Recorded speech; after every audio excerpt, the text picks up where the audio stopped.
Welcome to the Economist in Your Ear podcast. Have you ever stopped to think how just one word, maybe even a simple greeting, can sort of hold up a mirror to a society's deepest values and maybe even shape them? It's fascinating, isn't it, how language works on that level? Exactly. And that brings us to today's topic, a really interesting development out of China. There's this official call to bring back the term tongzi, comrade, into everyday chat. Mm-hmm. And this isn't just like a linguistic tweak. It feels like it's about a whole society grappling with its history, its present moment, and where it's headed, all through this one word.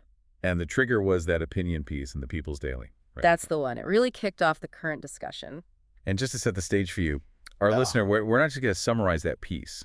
Our goal here is really to unpack the arguments, maybe push back on some assumptions, and bring in some extra context, draw on different viewpoints, maybe some underrepresented angles too, to give you a more nuanced picture. Yeah, to get you thinking beyond just the surface level of, oh, they want people to say comrade again. Precisely. It's about the layers underneath. Okay, so let's start with that official push, the People's Daily piece. What's the core argument they're actually making? What's the message behind reviving Tongji? Well, the way they frame it is quite revealing. They call it a modest linguistic fix. A fix? For what? For what they describe as a coarser, more transactional social atmosphere. That's the phrase they use. The basic idea is that these, quote, traditional greetings, the ones built on equality and sincerity, they argue, can rekindle civic trust. Rekindle trust. Yeah, and remind people of that collective spirit, the kind of, collective mindset that they say drove national development back in the day. Right. And you mentioned this fits into a broader pattern. Absolutely. This isn't happening in a vacuum. The party often promotes traditional values, red culture, things like that, to try and bolster social unity. You see it with local governments pushing red tourism, visits to historical revolutionary sites. Or even companies doing themed team-building exercises. It's all part of trying to foster that sense of shared purpose. Got it. So language as a tool for social cohesion, essentially. That seems to be the intent, yes. But Tongzi itself, it has quite a history, doesn't it? It's not like they just invented the word. Oh, definitely not. It's got a long and really complex past. Understanding that is key. So take us back. How did this word evolve over the decades in China? What were the big shifts? Okay, so the main thing to grasp is that from the 1920s right through the 1970s, Tongzi was basically the way you addressed people. Inside the party and outside? Both. It wasn't just polite. It really signaled revolutionary solidarity, like being part of the same project. There were even official party directives, one in 65, another in 78, saying basically all cadres must call each other comrade. It was mandated. Wow, so it was deeply embedded, the absolute default. What changed that? Well, the big change came with the reform era, starting in the 80s and through the 2000s. As the market economy took off, Tongzi just started fading from everyday use. Fading how? People just stopped using it. Pretty much. It wasn't like there was a law against it. It was more organic, a bottom-up shift. Right. People started preferring job titles. Law bond for boss became huge, obviously. Right, Yeah. reflecting the new economic realities. Exactly. Or just more standard polite terms like Ziansheng for Mr. It was consumer culture, new social interactions driving the change. Makes sense. Language adapting to the times. But didn't Tongji pick up another meaning more recently? Yes, and this adds a whole other layer. Starting in the 1990s and right up to today, LGBT communities in China adopted Tongji. Adopted it how? As a positive term of self-identification, a word signifying solidarity within the community. So it gained this completely contemporary meaning separate from the revolutionary past. That's fascinating. So you have the old political meaning and then this newer cultural one. Right. And then just to complete the timeline, around 2015, the party started encouraging members again to use Tongji, talking about restoring the comrade spirit, often linked to anti-corruption drives, fostering a clean political ecology. Okay, so a push within the party. But the latest move is different. That's the crucial point. This July 2025 People's Daily piece. It's explicitly calling on the general public, not just party cadres, to use Tongzi day to day. Ah, so broadening the scope massively. Exactly. From an internal party thing back towards potentially a universal address for everyone. That's the big shift they seem to be aiming for now. Okay, so that brings us right up to the present. It's no longer just an internal memo, it's a public appeal. How's that going down? How is Chinese society actually reacting? Yeah, that's the million-dollar question, isn't it? Can you actually steer language like that? What's the vibe online, for instance? Well, the hashtag, the one translating to people's daily calls for a comrade to return, it definitely got attention. Trended on Weibo for a couple days. So people noticed. But what were they saying? It was really mixed. You had some people feeling nostalgic, saying it sounds dignified, that kind of thing. But then you also had lots of playful memes. People contrasting Tongzi with super modern internet slang, like Bazimen, which is like calling your followers darlings or treasures on live streams. Right. So a bit of a culture clash online, old versus new. Sorta, yeah. Or at least a recognition that language has moved on in many circles. And what about offline? In workplaces, for example, is anyone actually using it more? Well, it depends where you work. HR surveys suggest that in the state sector, like state-owned enterprises, Tongzi is already pretty standard in emails and maybe formal settings. So it never really left there. Not entirely, no. But in the private sector, especially tech firms, it's much rarer. One survey found only about 12% of employees there hear it often or sometimes. Quite a gap. So more about corporate culture or maybe generational style than strict ideology. Seems like it, yeah. The newer industries just have different norms. And what about that other meaning, the LGBT connection? How does that play into the reactions? That definitely adds complexity. Because Tongzi is also widely understood as an LGBT self-identifier, you see younger people online joking about it. Joking how? Like saying reviving the old meaning could confuse the algorithm or lead to awkward misunderstandings. Right. It's funny, but it points to something real. Language evolves on its own terms. Meanings get layered on, sometimes unexpectedly. You can't just decree a word back into its whole box. Yeah, that really highlights the difference between an official push and organic language use. Which brings us to a core part of this unpacking the assumptions behind the People's Daily piece. They're promoting this vision, but there seem to be some implicit ideas about how language and society work.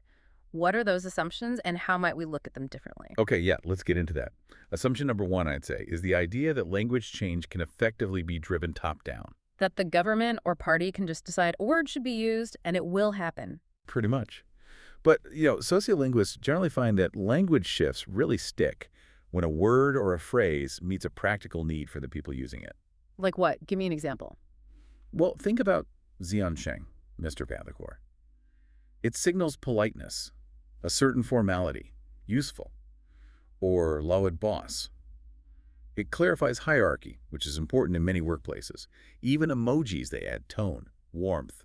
They serve a function. Okay. So for Tongzi to really make a comeback beyond niche groups or official settings, it needs to feel similarly functional to people in their daily lives. Not just something they should say, but something that actually helps them communicate effectively or signal something they want to signal. So it needs a purpose beyond just following an edict. But couldn't you argue that official promotion can eventually shift norms, even if it's slow? It can have an influence, sure, especially if it aligns with other trends or fills a gap. But that leads to the second assumption, which is that just using the word Tongzi will automatically create or strengthen egalitarian feelings. The idea that the word itself carries the equality. Kind of, yeah.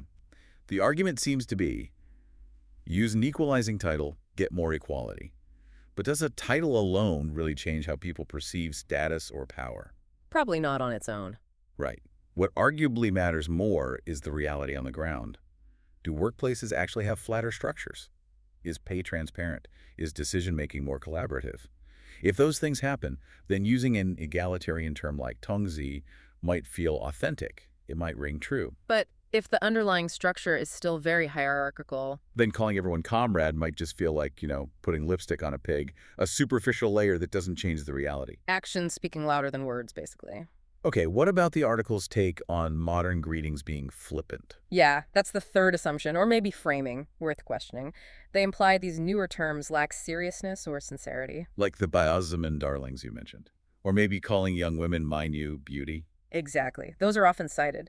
But if you look at where they came from, the service industry, live streaming culture, they often serve a specific purpose. To build rapport quickly, create a sense of friendliness, or foster a kind of online community or team spirit. It's arguably about forging new kinds of social connection in new contexts, not necessarily a sign of moral decay. So it's just different, not inherently worse. A reflection of new social spaces. That's certainly another way to interpret it, yeah. Language depths. Okay, this is really getting into the nuances. So pulling it all together, why does this whole Tongzi revival effort actually matter? Beyond just being an interesting linguistic case study, what's the bigger picture here? Well, I think it matters on a few levels. First, there's the institutional angle. What do you mean? For really large organizations, especially state-run ones, having a single, standard, gender-neutral term of address like Tongzi can actually be quite practical. How so? It helps cut down on rank inflation, everyone needing increasingly fancy titles. And it can make cooperation across different departments smoother. Everyone's just comrade. It simplifies things. That's likely one reason why state-owned enterprises held on to it more. Ah, okay. Efficiency and standardization in bureaucracy. Makes sense. What else? There's also a sense of cultural continuity. Trying to repopularize Tongzi is a way to connect younger generations back to an earlier set of civic ideals. Like unity, collective effort. Exactly. Shared purpose. Yeah. Ideas that arguably still have relevance today, maybe during national emergencies, volunteer campaigns, things like that. It's tapping into a historical vocabulary of civic virtue. A linguistic link to the past. And is there an external dimension? How it looks to the outside world? Potentially, yes. Yeah. Think about that red tourism again. For international visitors or even domestic tourists, going to a historical site and hearing staff addressed as Tongzi could feel like a more authentic experience. Like a living relic. Sort of, yeah. It enhances the educational or historical feel of those places. It adds a layer of perceived authenticity to the revolutionary heritage narrative. It's a bit of soft power, perhaps. Interesting. Okay, so if we or our listeners want to track whether this Tongji comeback is actually gaining traction beyond just the official push, what should we be looking for? What are the signs? Good question. There are a few concrete things you could watch. Like what? First, look at what private companies do, especially big platforms, e-commerce, fintech, social media. Yeah. If they start incorporating Tongji into their official style guides, maybe for customer service scripts or internal memos. That would be significant, moving beyond the state sector. Exactly. That would signal a much broader adoption. Okay, what else? Second, keep an eye on pop culture. Entertainment media. Are we starting to see Tongji used naturally in TV shows, films, variety programs, especially ones set in the present day? Not just historical dramas, but contemporary settings. Right. If it starts showing up there without sounding forced or ironic, that suggests it's becoming more normalized in mainstream culture. Good indicator. Any data points? You could actually track search engine queries. Like on Baidu, China's main search engine. Look at the Baidu index for searches combining I, Tongzi, and Chorni. Chenggu, meaning address term of address. And what are those searches showing now? Well, interestingly, queries apparently doubled right after that People's Daily piece came out in early July. Doubled. Wow. Yeah, but the key is sustainability. Does that spike just reflect initial curiosity, or does that higher level of search interest hold up over the next few months, say, through the end of the year? If it stays high, it suggests more than just a fleeting fad. Precisely. It would indicate a more sustained public engagement with the idea.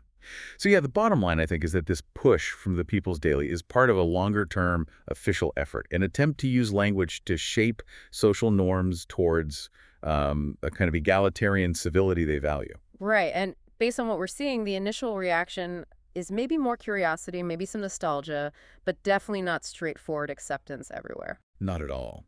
You've got the deeply entrenched habits of corporate jargon, different generational styles, and crucially, that other layer of meaning Tongzi has picked up in pop culture, especially with the LGBT community. All ensuring that any comeback isn't going to be a simple rewind to, say, 1976. It's going to be more complicated, more hybrid, maybe. Exactly. I think that's the word. Tongzi might find its way back into more corners of Chinese life, sure, but it'll likely be rubbing shoulders with the Laobans, the Menus, the Baosmins, and probably a whole lot of emojis, too. A real mix of old ideals and new linguistic realities coexisting. Precisely. It shows how language is always this dynamic space where history, policy, and everyday practice all negotiate with each other. Which really makes you wonder, doesn't it? What does this specific case tell us about the power and maybe the limits of language itself in shaping a society? And how nations are always using words to navigate their past, their present, and the future they imagine. Something to think about. Thank you for joining us in this exploration today.